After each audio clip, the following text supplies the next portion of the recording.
What's dear to me is dear to my God.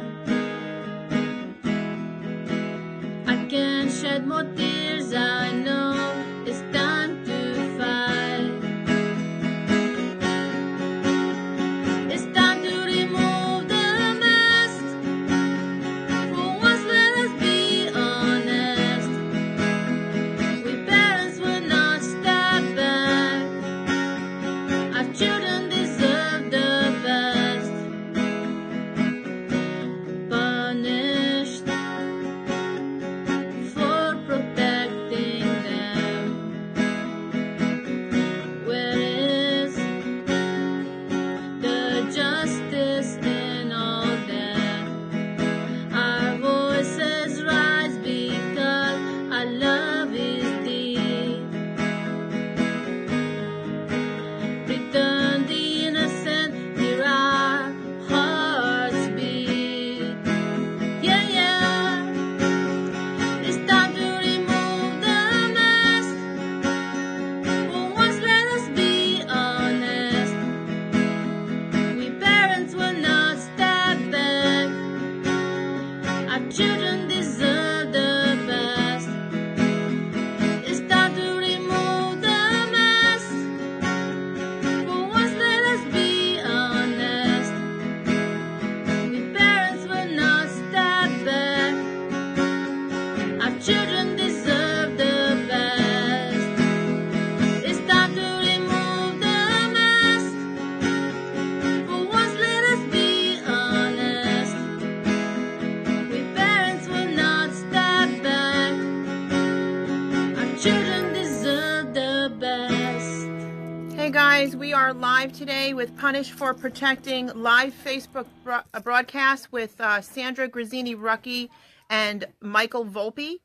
I'm going to give you guys some time to hop on here right now, and we have some never before heard footage in today's episode. So we're just going to Are you there? Yeah, I'm here. we're just going to wait for some more audience to get on right now, and we're going to ask you guys to please do what we already always ask, and that would be to please share this far and wide.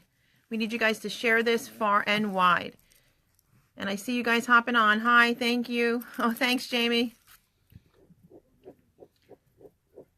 So we do have Sandra on live today, and Michael Volpe, and some never before heard footage, which we'll be playing for you as well. Hello. Hello, hello. I see you guys hopping on. Hello. Hello? Yeah, okay. All right, hold on. We're almost there. We have background. We're sorry. We're just going to wait for just a few more people to hop on here. Ask you guys to go ahead and invite your friends list. And I'm actually going to do the same. And we will get this story started for you. We have another update. We'd like to keep you guys in the loop all the time with the story. And we will get this. Please forgive my sound right now.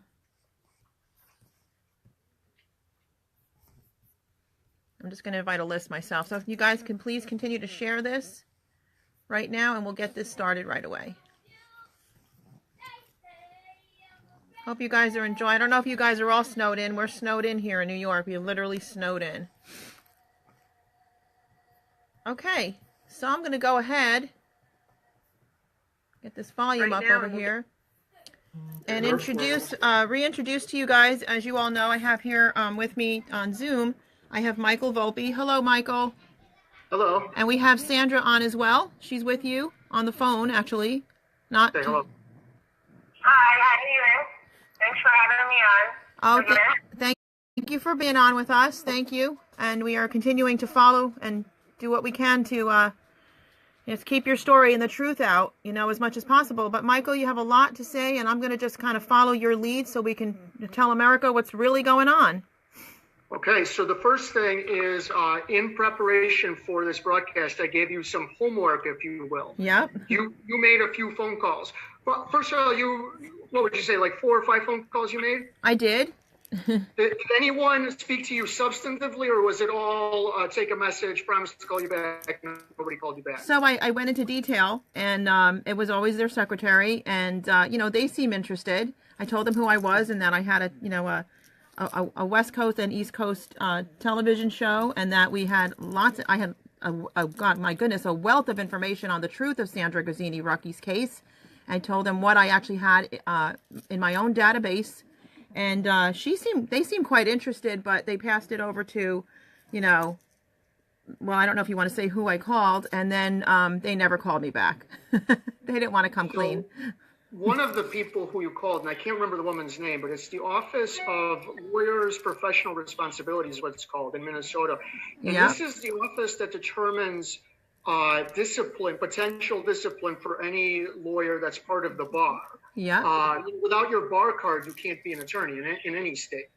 And they recently they held the final hearing, and they removed Michelle McDonald, who is Sam's family court attorney, her license for 2 months. But in reality, I've looked at the way they've done it. This is possibly a lifetime ban. The way the terms are stipulated.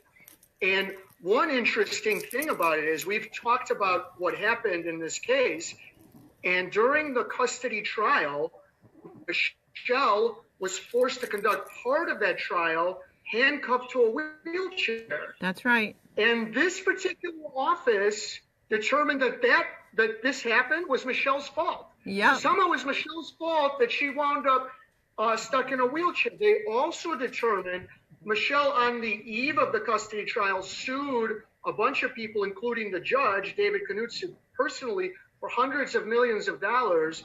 They determined that was a frivolous lawsuit. They determined that she misbehaved towards Judge Knutson. They basically determined that she was a completely and totally incompetent attorney. And so, Sam, if you... Judge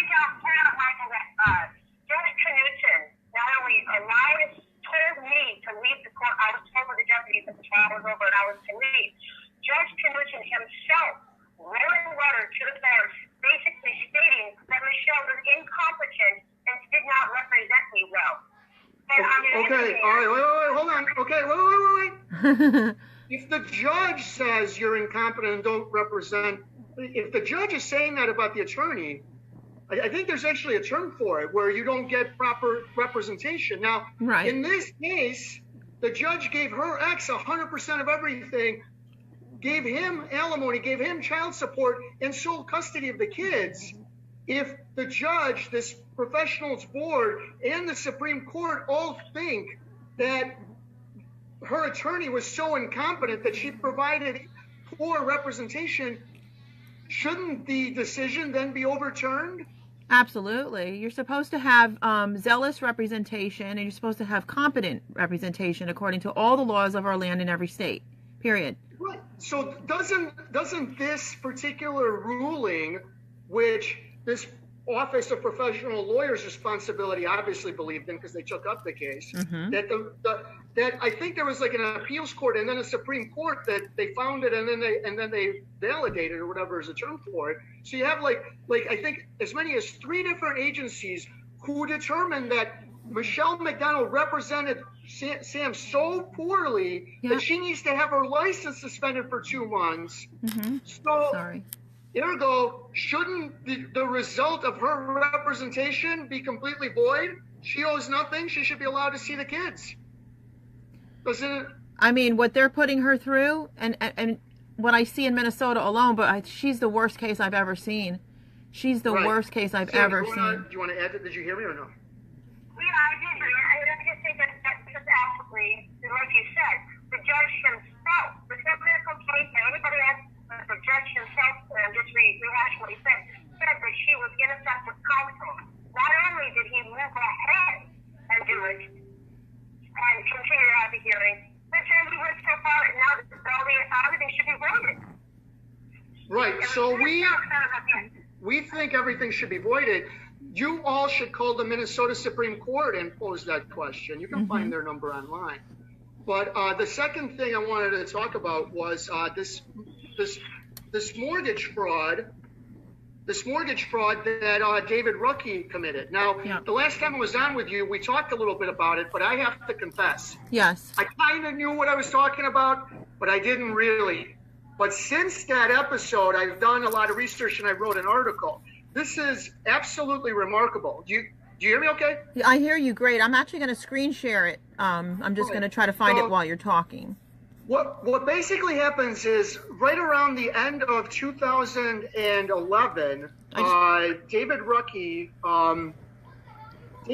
he pays off the mortgage, so he owes nothing. Okay, Then so about 7 months later, a mortgage pops up all of a sudden. do I And have? then approximately 4 or 5 months after that, the mortgage goes into foreclosure. So somehow this guy could go from owning the house free and clear to having a mortgage to being foreclosed on. But here's the remarkable thing. Oh, this is not the right. He still stayed in the house somehow. He continued to stay in the house. And the mortgage was foreclosed on multiple times. And there's a mysterious attorney's lien on the property. Yeah. And the whole time, and one time, here's the best. One time, David Rucky is showing buying the mortgage at foreclosure. So what that means is he didn't have enough money to pay the individual mortgage payments, but somehow had enough money to buy the entire mortgage up. Yeah. And all of this, everyone I go to says, "Oh, there's nothing here." Francesca, did you ever see the movie Man on Fire? No, I don't think. All right, so it's my favorite. I know Denzel that I'm on Washington fire. film. Right, it's my favorite Denzel Washington film, which says a lot. If you Oh, know Man anything. on Fire. Yes, yes, yes. When you said Denzel Washington, I knew exactly now what you're talking about. So when I called everyone associated with this case, every time I got somebody on the phone, I got the same response, and the response is, "I'm honest and ethical." Now, if anyone has seen Man on Fire, when basically what happens is Denzel plays like this really well-trained bodyguard who gets ambushed and the girl he's protecting gets kidnapped. And when he goes on a one-man vigilante mission to take out everyone who's responsible, and every time he catches somebody, they just kept saying, "I'm a professional, I'm a professional, I'm a professional." And I had that vision in my head. I'm like, I'm calling all of you with this massive fraud, and every single one of you is like, "Well, I'm honest and ethical." And I was like, how can there be all of this mortgage fraud and everyone I contact is honest and ethical. Right, it's the same thing. That scene where he's like, I'm a professional. I'm sick and tired of hearing that. And it was the same thing. I was sick and tired of everybody telling me they're honest and ethical, where you got a guy being foreclosed on 6 times. One time he buys his own mortgage, so he can't afford a single mortgage payment, but he can't afford the entire mortgage payment. And everybody's honest and ethical. And there's... Michael, I'm missing one thing, and I think it's very relevant. Just prior to the divorce, and put it that way, we were already divorced. We had a divorce between me and Dave Rucky. It was already done, signed, $250,000 loan against one we own still homes. Just a $250,000 loan against one of the homes without my knowledge. I wasn't on the papers. I did not sign it, and I wasn't aware of it. After the divorce was final, he then went in, and Judge Knutson of Minnesota went into my irrevocable trust, took $250,000 out of my trust, and paid off the loan on that house. Then I was awarded the house, which I wrote one of the homes. This is the one located at 19675 Island Place in Lakeville. I was then awarded that one home, and then a week later, I was ordered out of the home. But just part of that, they stuck that home into foreclosure. So if you go back to the history, nothing's making sense. And when we got up about the mortgage fraud to the courts, to Judge Knutson, to the state, they're all read what we're telling Dr. Levy. And we're not, it's okay. Then everybody kept doing foreclosures and sheriff's sales, and they'd have a sheriff's sale, and then it would be canceled. There was people that actually showed up at these sheriff's sales, and the sheriff at one time called a realtor that was there to purchase it. It's already been resold again. And she said, how could you have resold it? The sheriff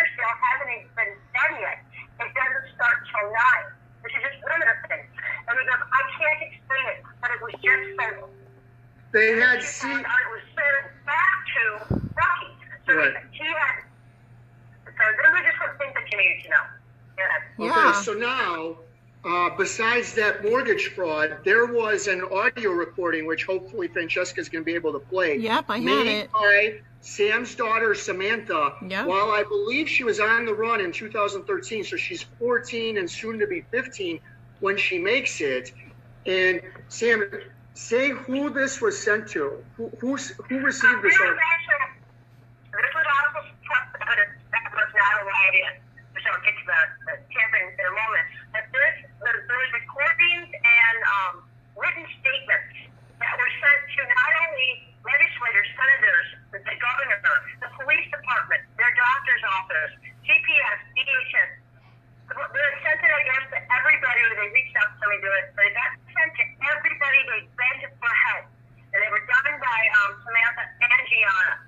All right, so we only have the audio recording for Samantha. And one thing people should keep in mind, some of the people she mentioned, if not all, are called mandated reporters. That's right. And what that means is if you have like a doctor, if you have a certain specialty and a child alleges abuse, you have no choice but to report that abuse. You're not necessarily saying it happened. Right. You're saying I received an allegation of abuse that you now need to follow up and investigate. So if those doctors didn't take that to the police or CPS, and police and CPS absolutely have a duty to investigate that. As a mandated reporter, because I am one in New York, you have to, even if there's a suspicion of abuse, you're legally required to report, period. You are not saying there is abuse. That's right. What you are saying is that I received this information. That's right. And you need to. In fact, that's at the heart of the Penn State scandal. Well, sadly, we report the company the business that you report to is CPS, and they don't do anything about it anyway. But Correct, but we're still required to do it. We're still required to do due diligence. We're still required. Right.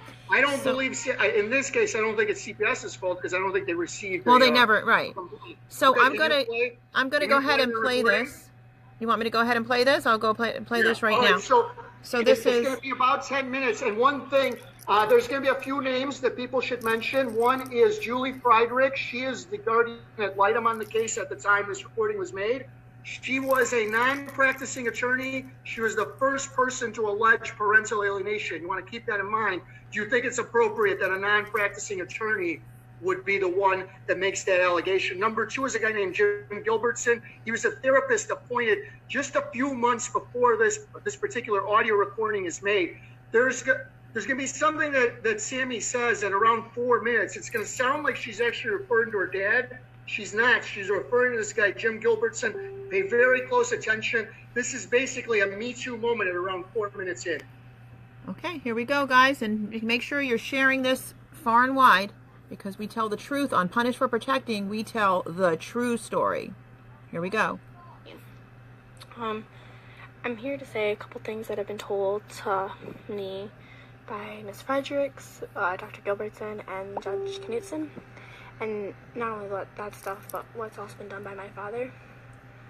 When we were moved from the house September 7th, I believe. That was the exact date of 2012. Everything started going downhill. I was, I can't really describe. It was really hard. Not being able to see my mother. And after September 7th, I was not able to see my mother until January. Sometime in early January. I was allowed to see her for 3 hours at Chuck E. Cheese. It had to be supervised. And that's a long time not to see your mom for absolutely no reason. And what we were being told during those months between September and January was that she was in a psyche ward. She was in jail for something. She was in a nut house. That she moved to Philadelphia. That she signed over her parental rights and left the country. This was all being told to us by Dr. Gilbertson and Ms. Frederick. And even though we knew this wasn't true, but they'd sit and go, like, one moment they'd be like, yeah, she's in Philadelphia, and she signed over her rights. And the next time they'll be like, well, we haven't had any contact with her in 6 months. And then we'd be like, well, you just told us that she moved to Philadelphia, so their lies would just, like, overlap. Like, you could never... at the point you knew they were lying, but their lies would never make sense. Like, one minute they say she's in Philadelphia, the next minute they say, well, your mom's in a nut house up in north in Minnesota. It really just, their lies just got caught, and you could catch them really easily. And those are just by Dr. Gilbertson and Julie Frederick. And, I mean, when we went to court, I don't remember when exactly the day we went to court, but when we went to court, we were told we were going to read this letter by Judge Knudsen, and we read both me, Gianna, Nico, Gino, and Nia read our letters to Judge Knudsen, and once we were done, Judge Knudsen basically goes, well, you know, you said what you had to say, but that doesn't matter. That's not your decision to make. Even though I'm almost 15, I can make decisions for myself. But apparently, I'm still an adolescent child, and I don't know what's best for my future. And he told us that we will do what he says, no ifs, ands, or buts, and we will do it or else. He's threatened us with jail numerous times, and so was Dr. Gilbertson and Julie Frederick. They both threatened us with jail, or juvenile detention centers. And, actually in our last meeting with Dr. Gilbertson, we were supposed to have a meeting with my father after we told him repeatedly we were not going to. We sat outside, and he kept, like, grabbing around my neck and, like, rubbing, and I told him to stop. I'm like, can you just please stop? And I'd walk away, and then, like, or if we're just standing in place, he'd put his hand on the lower of my back, like what couples do almost, and it's disgusting. And I told him to stop numerous times, or he puts his hands on my shoulder, and this is not just in the last event that's happened with him, but he's done it before when we met. And I've told him to stop every single time, like, that's creepy, can you stop? But this last one was different. After he, like, rubbed my neck, I told him to stop, and I move away, and me and Gianna would just, like, back up certain areas because he'd get too close. But there was a bulge in his pants this time. And normally, Disgusting. when people get that, it means, like, they're turned on, you could say. But when a 50-year-old man gets it, and we weren't doing anything but standing out there, it was kind of gross. And, like, he didn't even try to excuse himself to go to the bathroom or anything. He just sat there, and he was, like, pushing on his pant leg, like his pant upper thigh. He was, like, rubbing it, like, not full out like that, but he was, like, just rubbing over his pant leg. And, like, I didn't say anything to, like, tell him to stop, but me and John definitely got really grossed out about it. Like, you're a 50-year-old man and you just got a boner, you could say, from a 14-year-old and a 13-year-old. I mean, that's not professional. That's definitely, like, pedophile-ish. And then my dad, I mean, before the whole divorce thing, he'd always come home drunk, or he beat my mom to no end. I mean, he went after her with an organ leg once. He legit ripped an organ leg off a piano and tried to beat her with it, and then he held it up against her throat against a wall and said that he was going to kill her. But he wanted to kill her, but he didn't want to face the consequences. And when I told Dr. Gilbertson this, he goes, unless you have a videotape of this whole incident going down, that does not, like, that never happened. Like, that was always their excuse. Well, you don't have videotape. And I'd be like, well, yes, when my mom's getting beaten to death, I'm going to videotape this whole thing. But I mean, he's choked, slapped, and hit her and verbally abused my mother throughout their marriage. And he's lost on us kids a number of times. I mean, he threw Nia to a couch and started choking her once. And Nia's my little sister, and she's 11. One time, he made sexual comments to me over the years, like how my boobs are looking bigger. And, like, when we were in the car together and I'd sit up in, like, the passenger front seat, he'd, like, grab my inner thigh, like, higher inner thigh, and he'd just, like, rub it back and forth. I mean, that's not normal stuff fathers do. And I'd always, like, purposely, like, push it off and just, like, let it be like, well, you know, what am I gonna do? Because he'll lose it on me if I say anything. And over the years, my friends have not been able to come over because of my father's actions. because their parents are afraid he's going to lose it one of these times. I mean, he did threaten to kill us once at the kitchen table, saying that he was homicidal and that he was going to shoot us all. And like not even 4 weeks, or not even like a week later, there was like 6 gunshots on my voicemail on my phone at the time. I mean, what has happened over the last 7-8 months is ridiculous, absurd. And I've told him numerous times, all I want to do is live with my mom. She's been my rock through it. And she's never, ever parentally alienated us or whatever they say she's done. She's never talked bad about him once. I mean, when we were living with her, we had our phones and we had emails. And we had Facebook, and we easily could have contacted him any way we wanted to. We had his numbers. We chose not to. And yet they're saying it's my mom's fault that we were, or Dr. Gilbert says we were programmed to not to like our dad, and that he needs to unprogram us, or he needs to reprogram us to like our father. Oh my God. And I mean, what we've been told is ridiculous. I mean, Dr. Gilbert and Angela Frederick at one point were accusing me of being pregnant and a whore. They're like, you're a whore and you're pregnant. It's like, no, I'm not. I'm 14. But they didn't listen to me. I ended up taking a pregnancy test because they really believed I was pregnant at one point, because my father kept saying that I looked like I had a tummy, even though I didn't. And I mean, I'm just begging you to let us live with our mom. I mean, she is nothing but our rock, and I'm just begging you to please let us live with our mom. Just please let us live with our mom and let us be happy. Because what this girl has done to us is absolutely ridiculous and totally against the law. And what they have done, and what Dr. Gilbertson and Ms. Frederick and Judge Knutson has done to our family, has wrecked it so badly. And it's obviously they have favorites in my dad, because every time they're always like, well, your dad never lost his temper, your dad never screamed at you.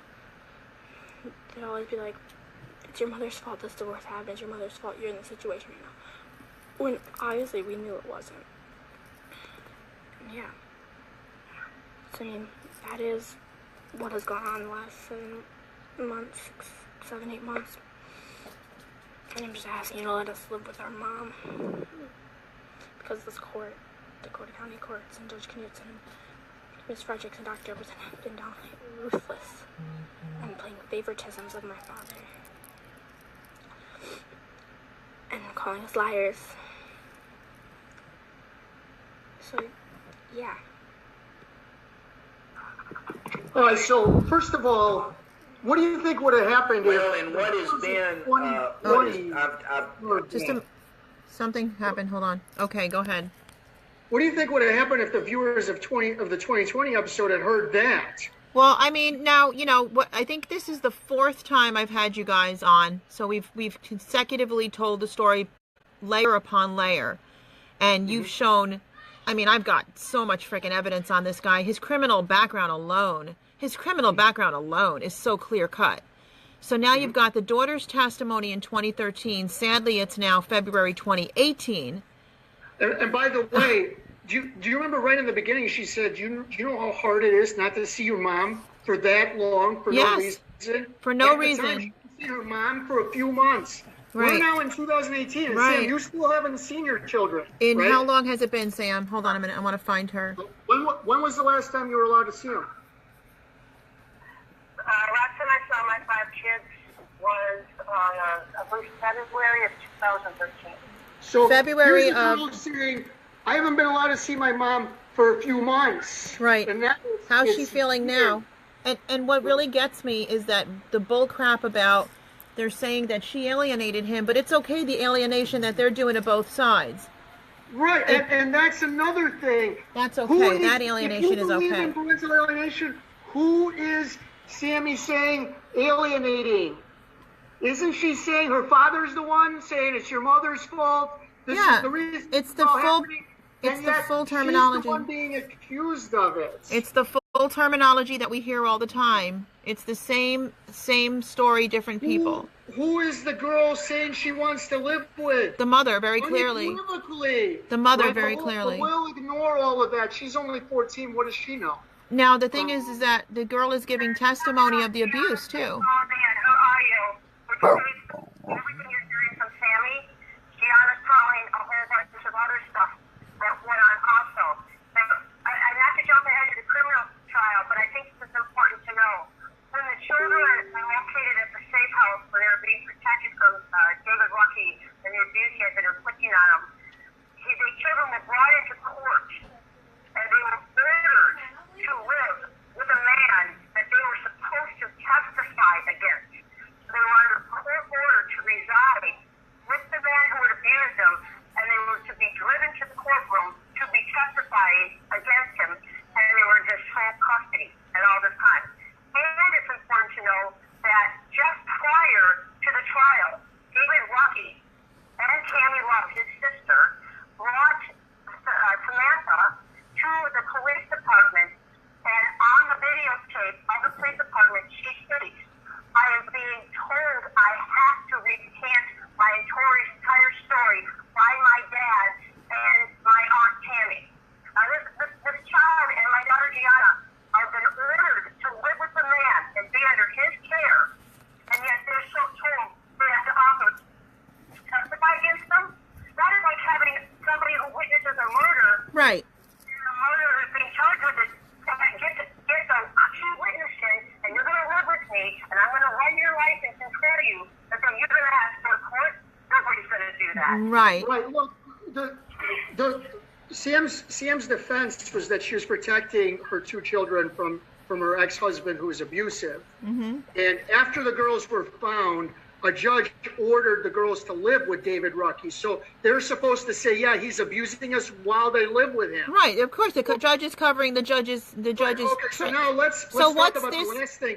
Let's talk about why all of this is happening. Yeah, well, We've recently I want to make sure that I put the right stuff up here because I've got leave the this trust. photo up here. I'm going to explain this Okay. photo. All right, we have recently discovered that David Rucky, on top of committing mortgage fraud, on top of hiding his abuse, is also embezzling from the trusts multiple of Sam's father, Albert Grazini, who was made millions hundreds of times over. And these trusts are specifically for his children, including the one on the screen. It says the Albert J. Grazini Irrevocable Trust. I see it. Stands for the beneficiary of Sandra Grazini Rucky. I do not see his name on here. I do not see his name on here. What's this? Right. You see how there's This is the address. This is the address. shares that have been withdrawn? Yeah. Wait, hold on. Still living on the street. She never received a dime of this. Yep. Look at this We number. estimate this is approximately 1,000 per share, so it's $1.6 million. Sam didn't get it. Who got it? Turns out, apparently, it's David Rucky. Now, can you put this trust fund register of action? Can you put that up? Yep, that would be now. I'd have to go. Hang on a second. Bear with me. Bear with me. So I'd have to go to this one. This is part 2 right here. Right? Oh, this is upside down. Sam. The trust fund register of action. I've got it. Okay, so I just need to now- move some stuff around. All right, so scroll down a little bit. Just a minute. Just I a gotta little move. bit. I gotta move the share screen. All right, so first of all, it says, in the trust created by Albert J. Grazini Revocable Trust. All right, so again, another trust by him. Wait. Keep going. You want me to go up or down? Go down, but not too far. Keep going down. Right there, David Rucky, as a petitioner. Why is David Rucky petitioning for a trust from Albert Grazini to his children? He's not his child. He was once his son-in-law, not anymore. And who's representing him? Lisa Elliott, who's been representing him throughout. Now go to the last page to an entry on 11/1/2017. Can you see it? No, go all the way to the end. 11/1/2017. I can see it. Yeah, keep going. We're at 2012, 2013.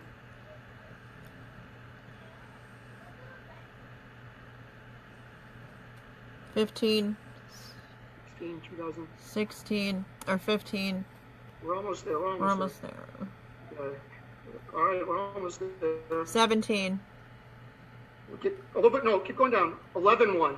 11-1. Right there. Right there. Hold on. Stop. Petition for disbursement release of funds. And those were funds released to David Ruckey again. So here's a guy who has embezzled from 2 trusts. This is just what we know. 2 trusts of Sam's father meant for his children. And by the way, he's effectively stealing from a dead man because her father's no longer alive. Go back up to the top page. One last thing. She's a petitioner. She's also Yeah.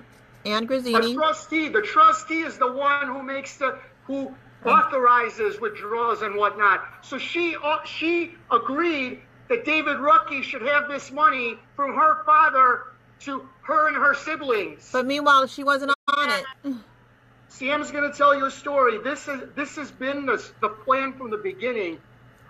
This is Shakespearean on steroids. Sam's sister Ann has teamed up with David Ruckey to steal from these trusts.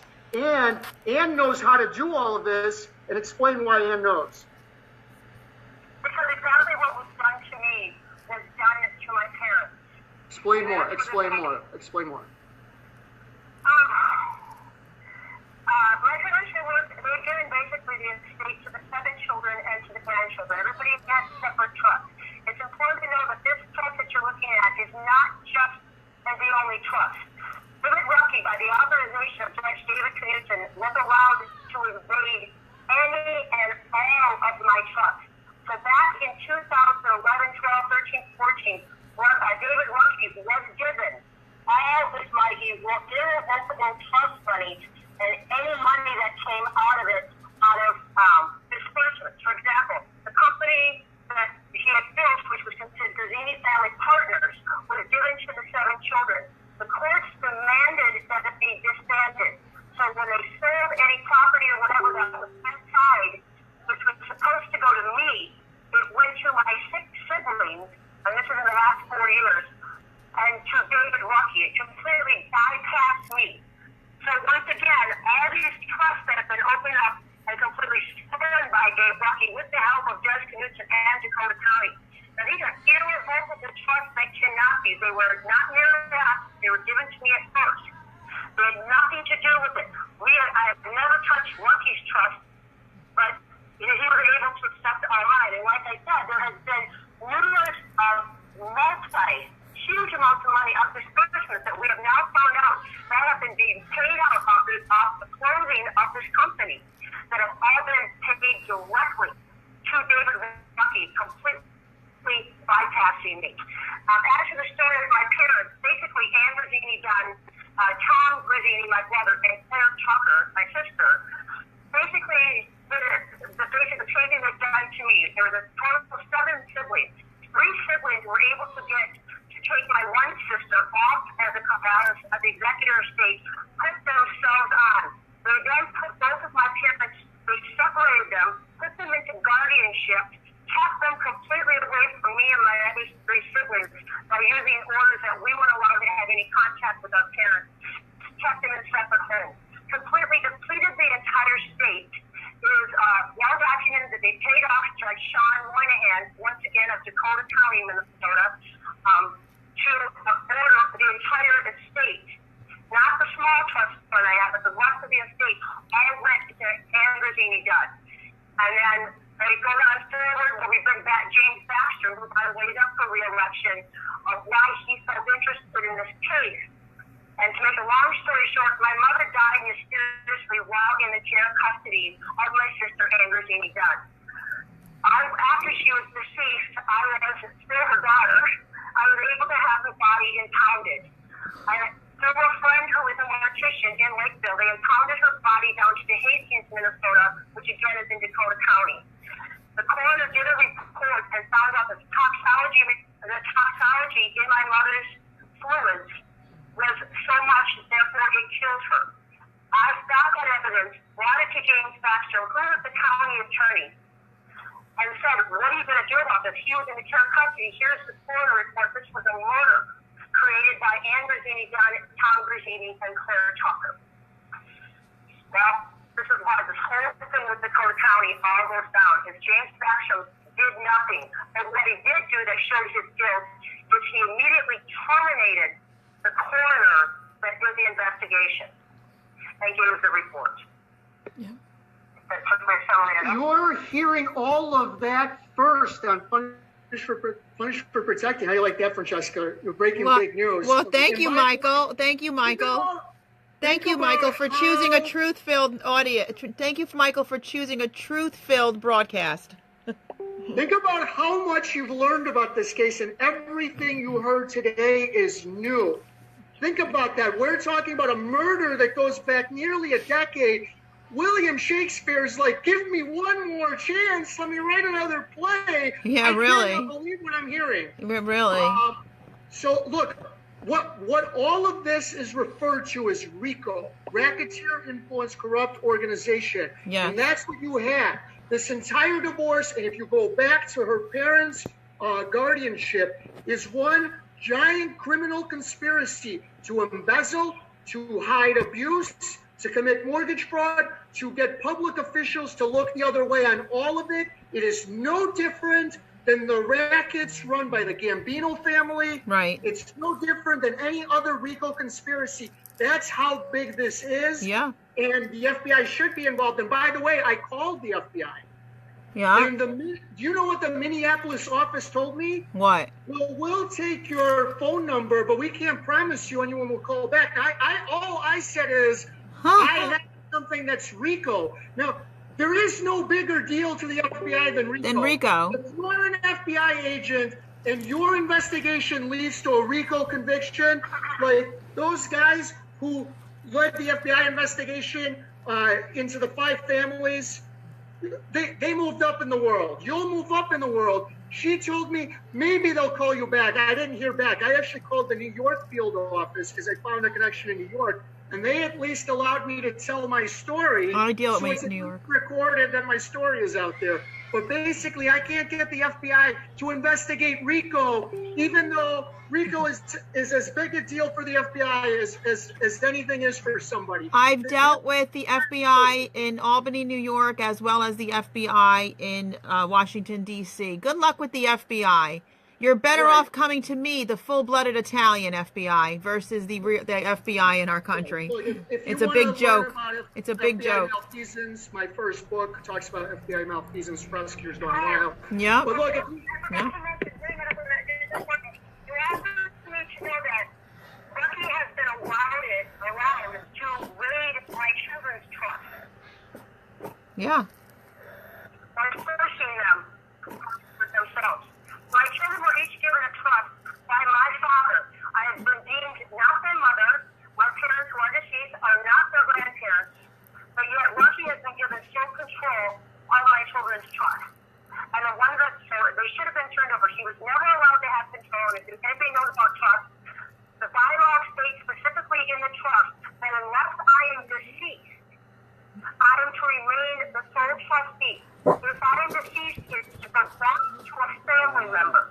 But yet a judge broke the irrevocable trust of my children by awarding it to my ex-husband.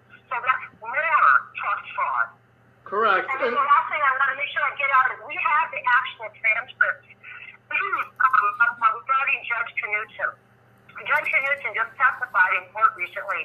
And this is kind of important because we've cautioned repeatedly he is handwriting with his own signature, perjuring himself.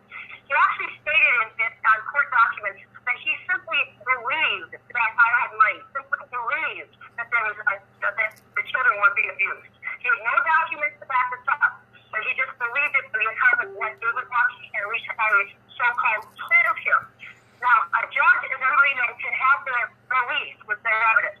But the important thing was that Judge Knutson was given overwhelming evidence that I truly have no money and that my children were severely, physically, sexually, and emotionally abused. So now he has the evidence, and he still continued to move forward. That's judicial misconduct. Right, at an amplified level, and among the evidence is that nearly 10-minute video that you just listened to. Among the evidence, and there is so much more evidence that he saw, but what you listened to is one piece of evidence that Judge Knutson received. Hey, in 2013, her girls were interviewed by a local Fox. They used about 1 minute, but the actual interview was well over an hour. What did Judge Knutson do with that interview? Judge Knutson issued an order to Fox 9 News ordering the destruction. It was a 2 hours and 45-minute interview where the kids detailed in detail about what had been going on, abuse and all that. Judge Knutson actually issued an order to the radio station that everything be destroyed. Right, and that's a TV station. That's the local Fox, and but keep in mind that's a violation of their First Amendment right. Absolutely. And all they needed to do was get their lawyers to challenge that, and they would have won, and they chose not to. All right, I think that's all I've got. If you've got anything else, let me know. If not, we'll end the broadcast. I want to ask you one question. I know you go by Sam, and I want to ask you one question because we define parental alienation to what it really is, and I consider it to be what they're doing to you and your children. And I want to hear your point of view on this word that gets thrown around, parental alienation, that they use against many times mothers, victims of domestic violence, and we also see it happening to fathers as well. But what do you feel about this term, parental alienation? I do not like the term. I don't believe, I can't speak for smaller children, so I won't attach it to that. But my children were all teenagers and older. But anybody that has older children, if you're believing you can take their little tinker toy away and say, oh, I'll give it back if you don't talk to your dad. I think that's absolutely ridiculous. I'm not a big, but I do think that whatever they're doing to me, everything is projected, accused of me of doing, is exactly what they're doing. So everything I've been accused of is what exactly they have done and proceeded to do. Well, I mean, their punishment to you, their punishment to you for the quote unquote whatever they want to say you did, which is ridiculous, but their punishment to you is to alienate you from your children, but also to punish your children and alienate them from you. I mean, that's what I see happening here. So I don't understand the... I think Sammy addressed it when she said it. I think Gianna has in her audio too. Yeah. She says, with this deprogramming, why must I have be deprogrammed? What have I done but speak the truth? I think that's what Gianna says. I've done nothing but speak the truth, so why do you have to deprogram me from speaking the truth? That's right. Well, that's part of Stockholm. That's part of Stockholm syndrome. Yeah. Look, do you want to reprogram me to lie? I'm telling you the truth. Right. Look, and what Sam's describing now, that's straight out of an Orwell novel. We're going to program you to tell a lie. That's how 2 + 2 = 5 That's in right. 1984. That's right. Right. So, That's right. that's something to keep in mind. Are any of the listeners, do they have a question? I'm going to look in chat and see if anybody has a question for you, but I want to ask you one more thing. How old were they when this nonsense of footprints in the snow on 2020, when you had this whole ordeal take place? How old were the children at that point? How old were they when they ran away? How old were they when they ran away? 13 and 15. 13 and 15. 13 and 15. That they physically could not force them into the police car. According to the police report, and witnesses that were there that have spoke out to us, when they were moved from the Downs, but they said because of your age, because they were 16 and 17 when they were found, they said, we can't force you into the police car, but we promise you we will let your mother out of jail and everything will go away if you just get in the car. They did not tell them they were taken. They promised them that they were not going to go back to their fathers, that they were not going to be in his care. That's what the police promised them, and said everything would be dropped against your mother and we would let her out of jail immediately and this will all go away. So Does that sound like that's what happened? Does that sound like that's what happened? No. Sounds like the opposite happened. Complete opposite. It's always flip. It's always flip of the truth. So many times they don't trust anybody. Right. Okay. Now, did you mention Dee 3-year-old started HRO and that David Lucky filed a civil lawsuit for loss of services of his children? Right.